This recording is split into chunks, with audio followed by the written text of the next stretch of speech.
Thank you for visiting Past the Wire TV, the YouTube channel of PastTheWire.com. All right. Hello and welcome back to a late night edition on Past the Wire TV. Jim Gazzale alongside Kevin Gazzale breaking down the late pick 5 at Gulfstream on Florida Derby Day on Saturday. Kev, how you doing, brother? Chugging along. Good weekend last weekend overall. We were all around it, or unable to hit the pick 5, but I had the winner of the Louisiana Derby.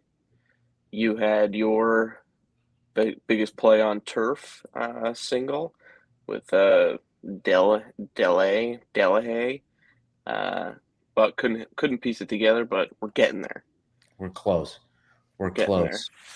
You know, I was thinking about today, thinking about the Florida Derby, and back in, I think it was 2010, when I was down in Shreveport, Louisiana, cutting my teeth at Louisiana Downs, and watching the Florida Derby that year. And I'm pretty sure it was Icebox, and Larry Colmus was the track caller, and he was saying, I think Jose Lascano was on Icebox, and he was saying, an Icebox and Jose Lascano on Icebox with giant strides on the far outside. And he got up at the wire, and then I bet him back in the Derby, cold exacta super saver over Icebox, and cashed a nice little exacta, even though I think Super Saver might have went off as a favorite. But anyway, just a quick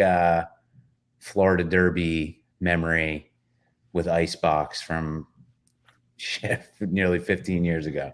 I have nearly almost the exact opposite story. Last year I had a Mage over Forte $50 cold exacta, lost, and then I told Mage in the Derby and left them off everywhere. So, all right, let's dive in. We'll kick it off.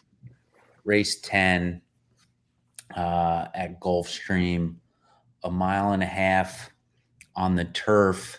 A couple of ones we liked in here.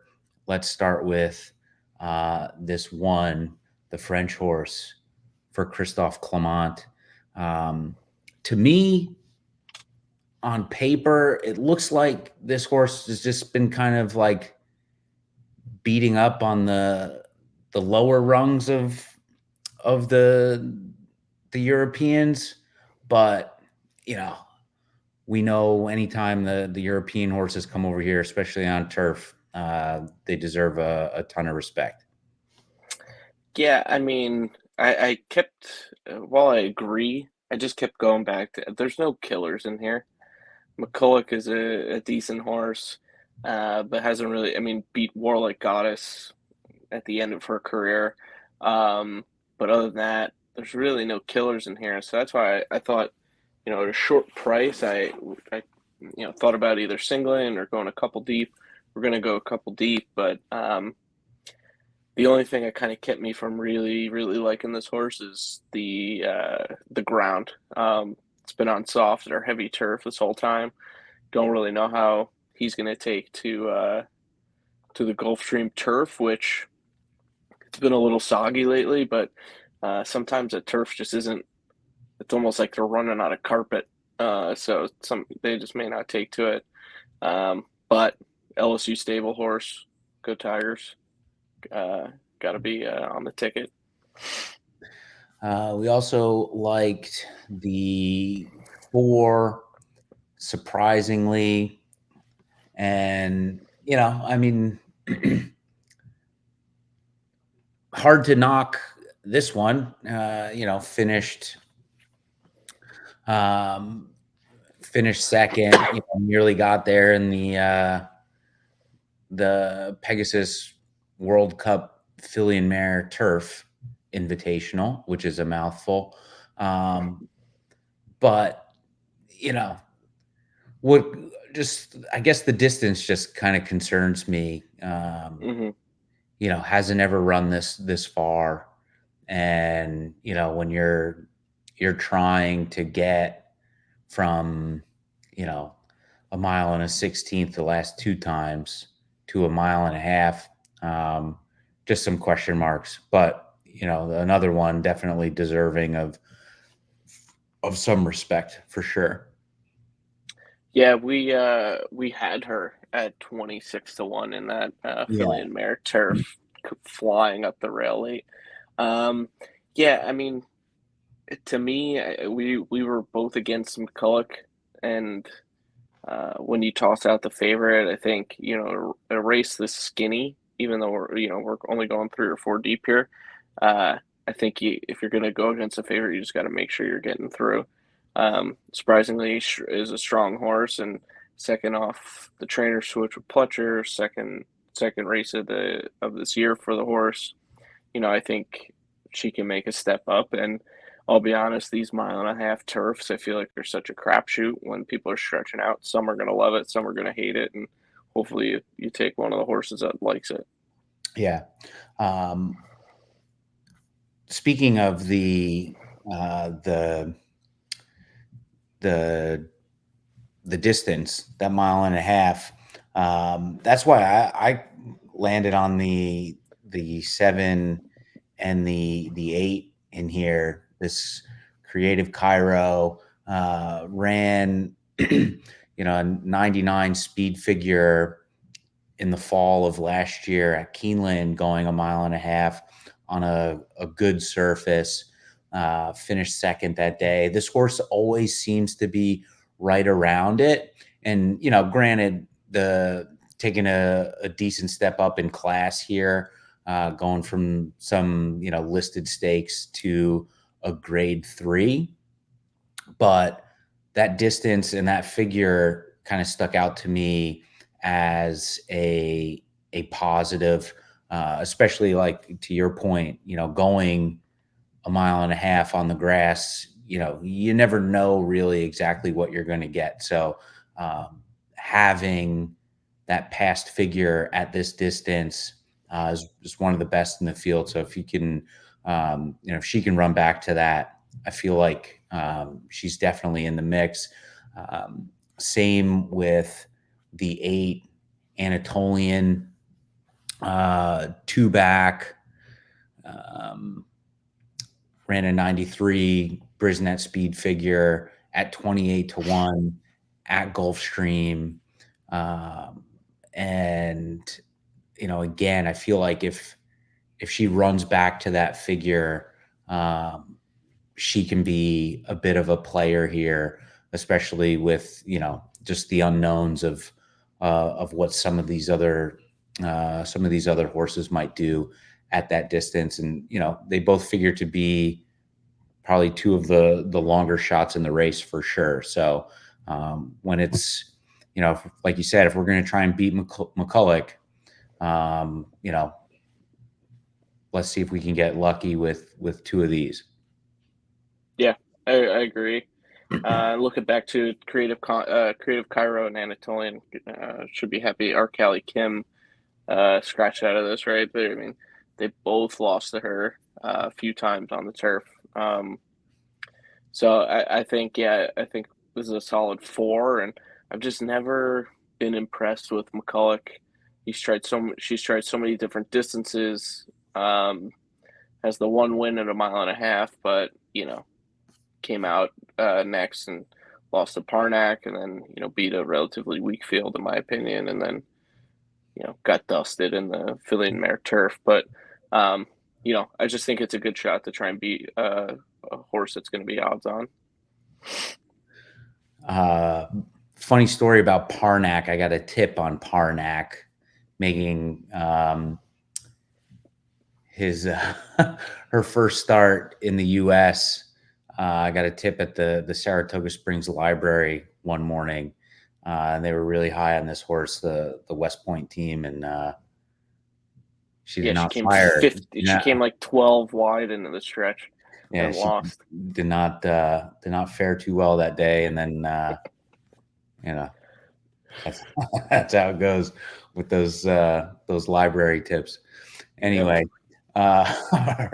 race 11, the Gulfstream Park Oaks, another one for the fillies on their way to the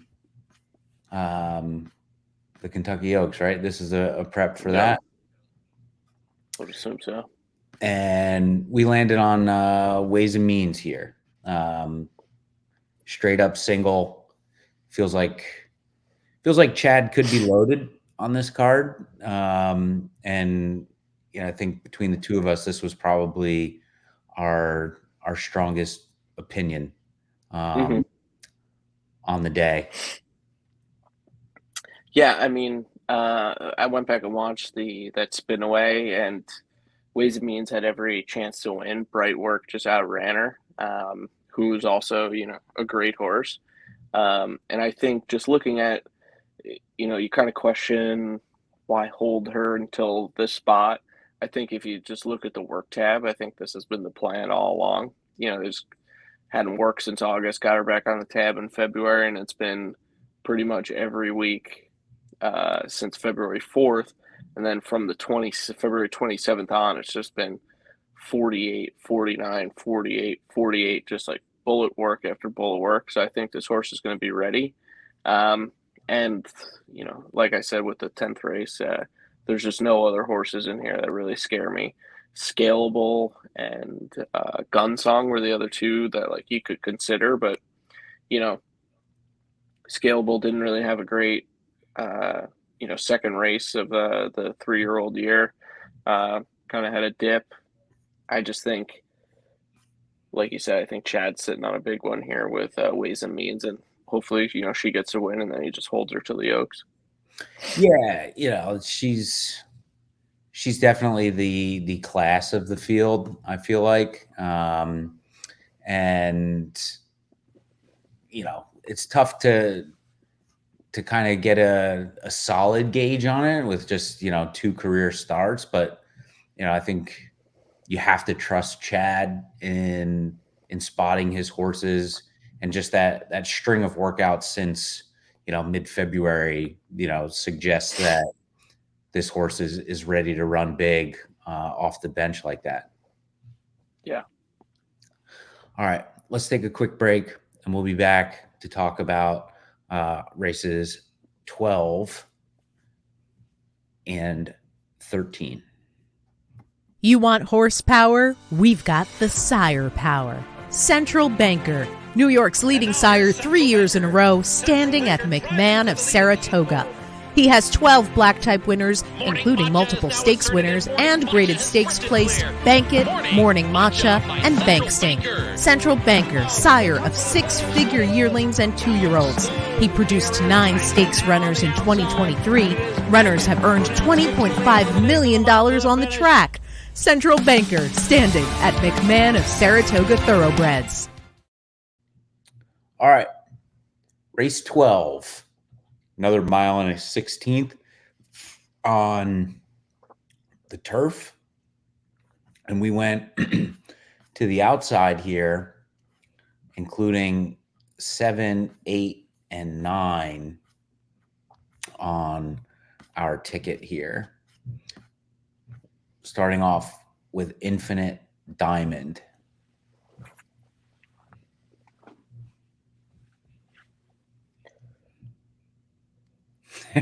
Yeah. Anything I couldn't tell if you're shooting it over to me or not. I guess this was my pick, so I might as well talk about it. I just saw improving figures with her, some good, decent workouts, and I enjoy watching Paco Lopez ride the Gulfstream turf. But I just think she ran a formidable 4th in a grade 3. Back at the beginning of March, and I think that's something to build off of. Granted, she was 40-1, but against good horses in there. If market segmentation doesn't come off the bench firing, I think this is one horse that could be right there at the end at a pretty good price. Yeah, and it seems like market segmentation, the 8 for Chad Brown, who, like I said, just seems to be loaded for Saturday. Market segmentation is the class of the field. You know, if you're a Brisnet player like we are, you know, just looking at the average class that market segmentation has been facing, it's just far and away better than any of these other horses. And, you know, like I was just talking about with Ways and Means and trusting Chad bringing these horses back off of super long layoffs, you know, you just have to think that this horse is going to run a big race. But there's always that question mark, like you said, and you know, 8-1 on Infinite Diamond definitely makes sense. You know, the one thing that did kind of stick out to me about the 8 market segmentation, just looking at these workouts, there was like a 3-week break from March 2nd to March 24th. And that to me is a little bit of a red flag, especially with such a long layoff, having not run since, you know, mid-July last year. So a little bit of a red flag for me, but there aren't any real standouts in here. And, you know, again, just kind of trusting that Chad Brown knows what he's doing. And, you know, he hits at 26% on these long layoffs. So just kind of leaning on that. The class rating, which, you know, we always kind of talk about that too, Kev. Just how often do we see especially on turf, yeah, the top class rated horses typically run and win, you know, run well and oftentimes win when you're looking at the Brisnet class ratings. So, you know, the only number one on there. So, yeah. You know. The only thing that sort of like to me with the 8, it felt like just kind of a get right spot, and you know, get her back into a race, and then she's going to pop up at Churchill Downs on Derby Day and run her real race, because I could just see the 8 being a big favorite, kind of starts getting going a little late around the turn, and then it's coming up for second, flying, and you get, you know, and you're furious that she couldn't win. That's just from me being, you know, from experience. But, you know, I wouldn't be surprised if she wins by 10. I wouldn't be surprised if she, you know, finishes second or third. I'd be surprised if she finishes off the board, because I think she's that much better than most of these horses. But I still think, you know, going somewhat skinny here with the 7, 8, and 9, 2 offering, you know, some horses kind of running up front, where I don't think, you know, any of these late runners have enough late kick to kind of run these horses down. What was it about this 9 that you liked? I thought, you know, just consistently good speed figures, and the horse runs at so many different turf on so many different turf courses and still runs consistently well, especially at Gulfstream. And then we get the trainer switch to a you know, a higher percentage trainer, you know, who's running 19% first start with the new trainer, and then just 24% overall. To me, it was just a good opportunity, you know, to get a decent price here. And the horse has been working out on the turf and, you know, putting in some decent turf workouts. Granted, there's a pretty big gap there, but to come off that longer layoff from January with the works and get 2 more pretty solid turf workouts in, I think, you know, this horse could be a decent price. All right. Race 13. We were on a couple in here. The 4.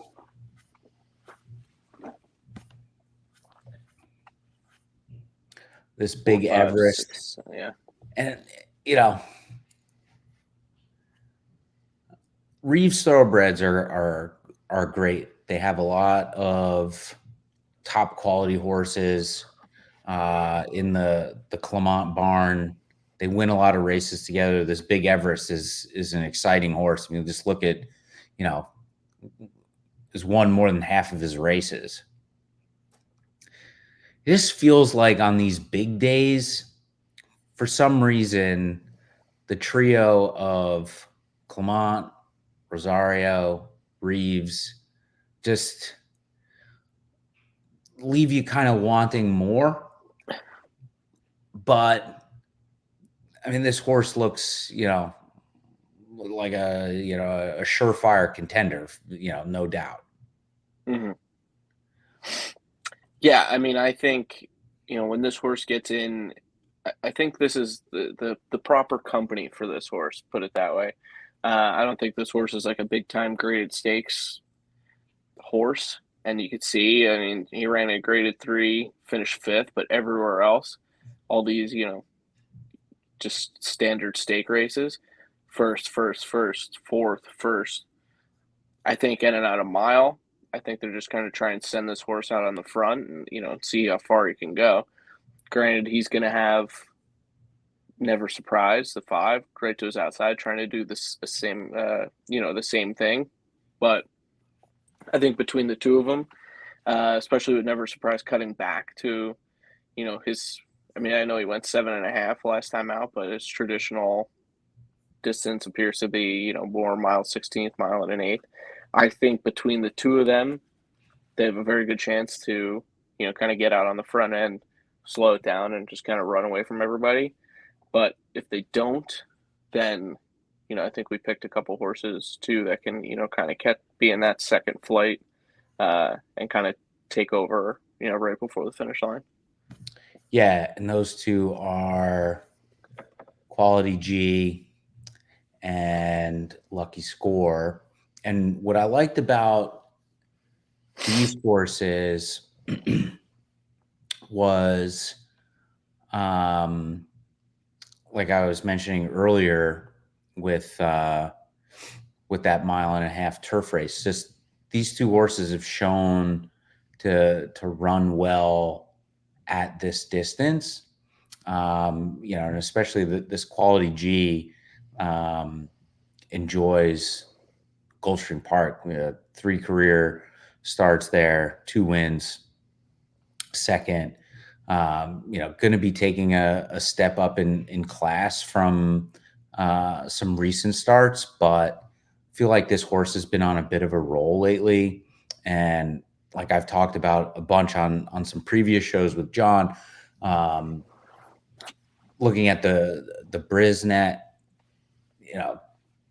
293 speed figures in his last 2 races. So I think this horse is sitting on a bit of a move forward.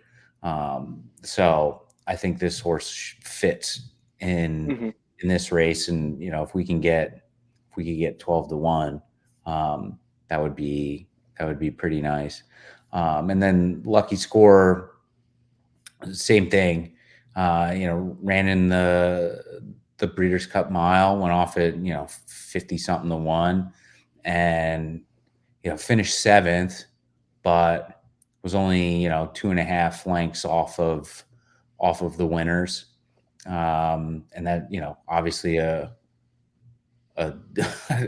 high class grade 1. I feel like this horse has just been racing against a lot tougher company. And drops in here for Mark Casse. It just feels like this horse is a decent horse and fits class-wise, just dropping in basically, and might get overlooked because the horse hasn't won in since last July. Yeah. He's just been facing, top graded stakes company and, hasn't been that far off. So this might be a good spot for this horse to be in the mix.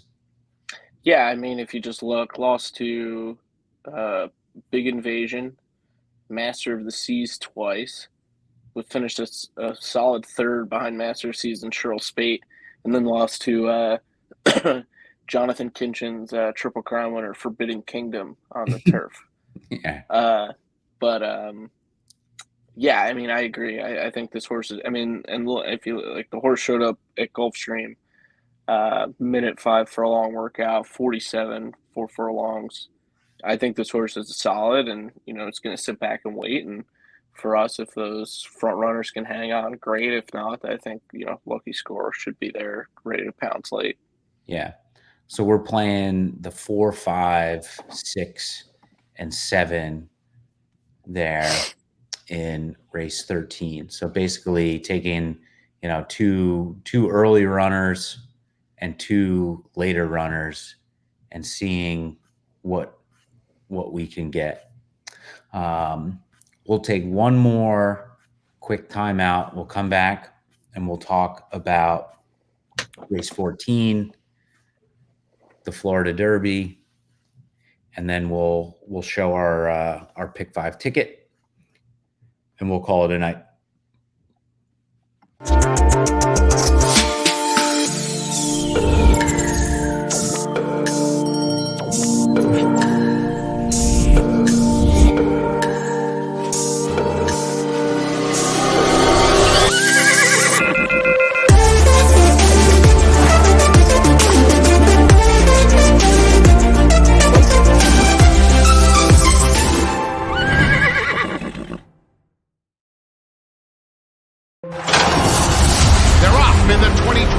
First crop sires race. Maximum Mischief makes the lead with the most 2-year-old maiden special winners by any sire. On the backstretch, Matoli and Omaha Beach close the gap with stakes performers from coast to coast. Vino Rosso finds his best and leads on the turn with 4 Grade 1 colts on dirt. But it's Matoli with his 3rd TDN Rising Star, your champion freshman, leading an impressive Spendthrift Superfecta. All right, we're back. Florida Derby, race 14, closing out the pick 5. And we're going to go 4 deep here with Hades. So let's start there. I like this horse. I just looking at the DRF, and I know I keep kind of going back and forth between DRF and Brisnet, but I feel like both of them offer different sort of perspectives that can be helpful. But on the DRF, like I talked about on the Kentucky Derby Radar show with John earlier in the week, go check that out if you haven't watched it yet. We go through the horse by horse in the Florida Derby and the Arkansas Derby for Saturday. Hades just has, paired 290 buyer speed figures. And I always, it's not a new angle, but I like that angle to just kind of give you a hint that the horse is sitting on a forward move. And if they can bump that buyer speed figure up by a couple of points, then this horse definitely fits in the mix with the rest of these, especially off that grade 3 win in the Holy Bull, where, he finished ahead of Fierceness, who we'll talk about here in a minute. But what else about Hades did you like, Kev? Yeah, I mean, I thought, this is kind of more of we both looked at Fierceness and thought, this horse is favored. You don't really know what you're going to get in this horse's 3-year-old season yet, so you have to pivot elsewhere. And I believe it's Hades. I could be wrong. I'm not a Greek mythology guy. But, yeah, I mean, the horse is just improving. His late pace figure is improving. The only knock, I would say, is that they held him for this spot, which I feel like rarely kind of works out for some of these horses that surprisingly won, the Holy Bull. He wasn't really, obviously he was like probably second or third choice, but I think him beating Fierceness was kind of a surprise to everybody. So I think a horse like that holding him for one of these races, I feel like it rarely works out, aside from like Arcangelo, I guess. But to me, yeah, he's improving in every category you want him to. So I think he for sure fits here. It looks like I skipped over Frankie's Empire, who we're including as well. I think we both kind of liked him in that Fountain of Youth. It's kind of tough to make heads or tails of that race because everybody scratched out of it. All of the top horses scratched out of that race. Did show a little bit of an improvement, posted a career best Beyer speed figure, basically ran back to form from the swale, looking at the Brisnet.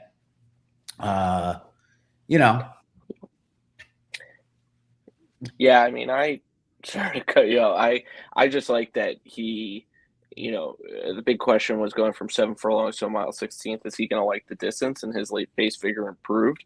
To me, that's a sign he might even like a little bit farther, hopefully. So stretching even farther out might give him a little bit more time to kind of get going in the stretch. And I think, he's one that figures wise, if you're tossing out Fierceness, he's one of the top 3 or 4 horses in this race, and at 12-1 is kind of a no-brainer.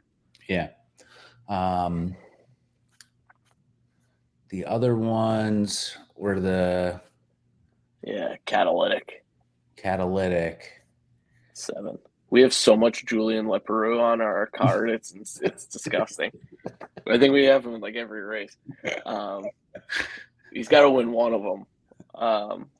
Probably won't, but to me, this horse just has potential to, 1, love the distance, and 2, just kind of pop a big number at a big speed figure at a big price. Horse has been working well. Came out of that March 8th race at Tampa, popped a good workout right after. This horse is just like a huge unknown, and at this price, Saffie Joseph at Gulfstream, why not take a shot in here? Yeah, right. I mean, he's won the Florida Derby before. That's his track. He's got a couple in here, doesn't he? Catalytic, and I thought he had one more. I could be wrong. Yeah, it looks like I'm wrong. I think I'm wrong. That's all right. But I mean, this horse was not that $125,000 purchase is huge in the horse world nowadays, but they thought something of this horse. So I think he's got a chance to kind of really have a huge second start of his 3-year-old season. And 20-1, I think he's going to be even higher than that. Just with the jockey trainer combo, it's just kind of a not often seen or used combo. So I think I doubt they'll take a lot of money. Yeah, the Brisnet doesn't even have the jockey with trainer stats. Yeah. Yeah.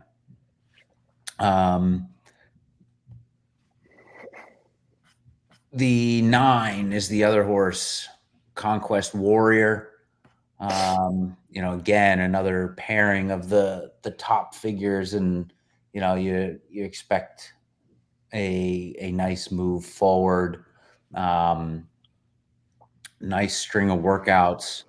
And again, it just Shug is just an old horseman, and you feel like I was talking about earlier with Chad Brown, like he just knows where to put horses, and he wouldn't put this horse in here if he didn't think he had a chance.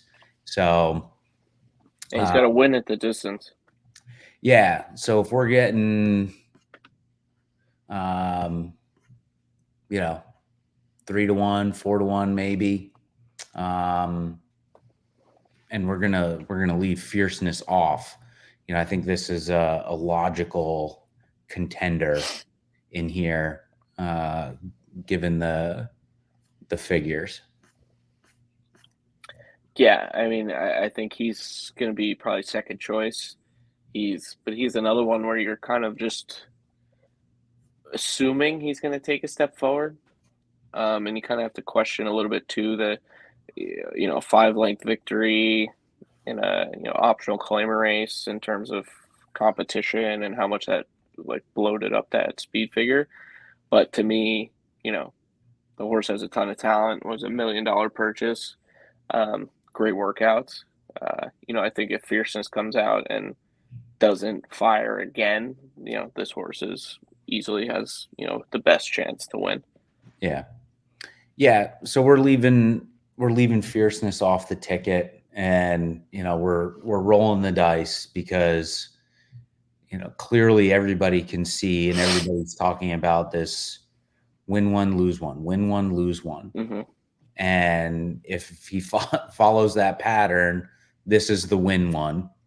To me, though, I'm not sold on this horse. It just seems like Repole is just throwing everything at the wall, seeing what sticks just to get into the Derby this year. And, this horse might make us both look pretty silly on Saturday, but it's tough to trust this horse at what figures to be a super short price. And, Mm-hmm. Yeah, I mean, I agree. I like Repole. It just feels like Forte has put him so far on tilt, just in terms of how he's managing his horses. He's the named himself commissioner of horse racing. Like, just it all kind of started when they scratched Forte out of the Derby, and he's just been on full tilt since. So I agree. To me, it's starting to look more and more like Fierceness's Breeders' Cup Juvenile was kind of a standalone race as opposed to this horse's true form. But we'll see. We could be proven wrong. Yeah. And we'll see. Maybe he makes us look silly on Saturday, but price wise, looking at some of the other races, building the ticket, just being able to trust this horse completely. I don't think anybody can say that this horse is an absolute cinch in this race. Mm-hmm. And he's going to be a super short price. So, a roll of the dice, but we'll take our shot elsewhere, I think. Yeah. I mean, Storm the Court won the Breeders' Cup Juvenile too. That's something you could say. All right. Let's see.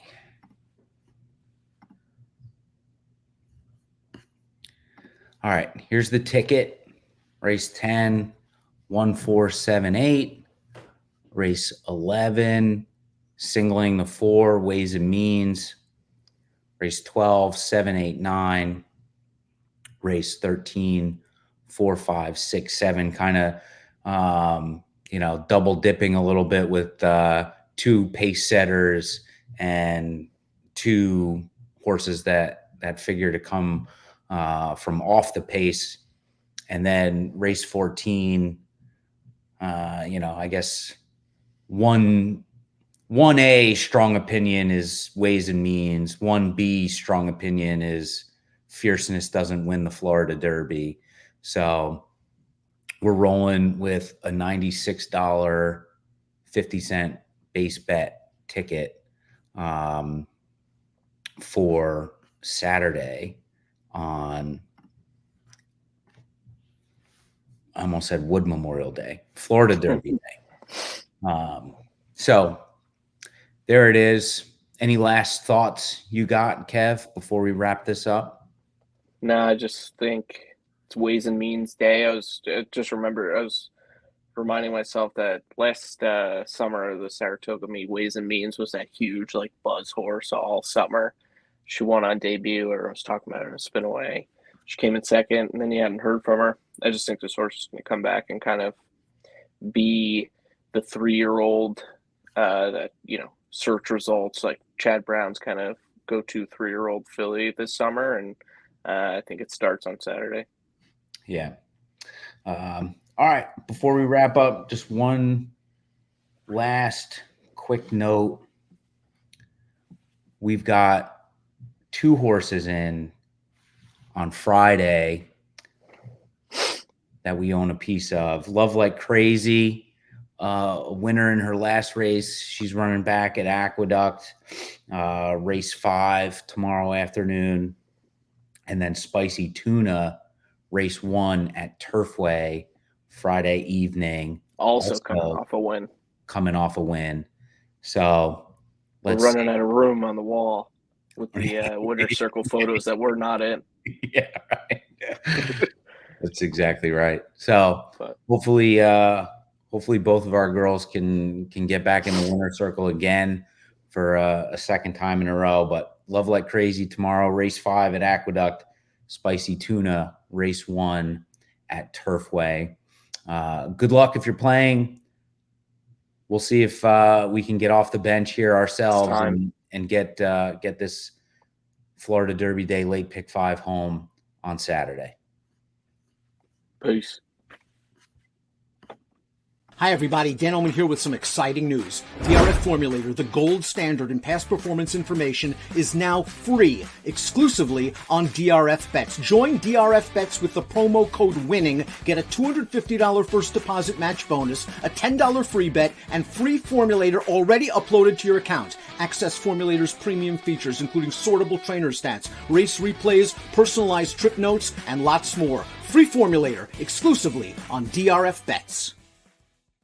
Solo Mini, a top 10 first crop sire in 2023, standing at McMahon of Saratoga. 14 first crop winners, including My Shady Lady, winner of the $500,000 New York Stallion Series 5th Avenue Stakes. Grade 2 winner, Winstock, and stakes winner, Solo Shot. Solo Mini, the 7th leading freshman sire and the only top 10 freshman sire with a grade 1 or grade 2 winner. He sired a $700,000 2-year-old at the OBS April sale. His juveniles sold for nearly 6 figures on average, more than 12 times the stud fee. Solo Mini, a controversial DQ from being a grade 1 winner by 2-time Horse of the Year Curlin, standing at McMahon of Saratoga Thoroughbreds. Nobody does it better.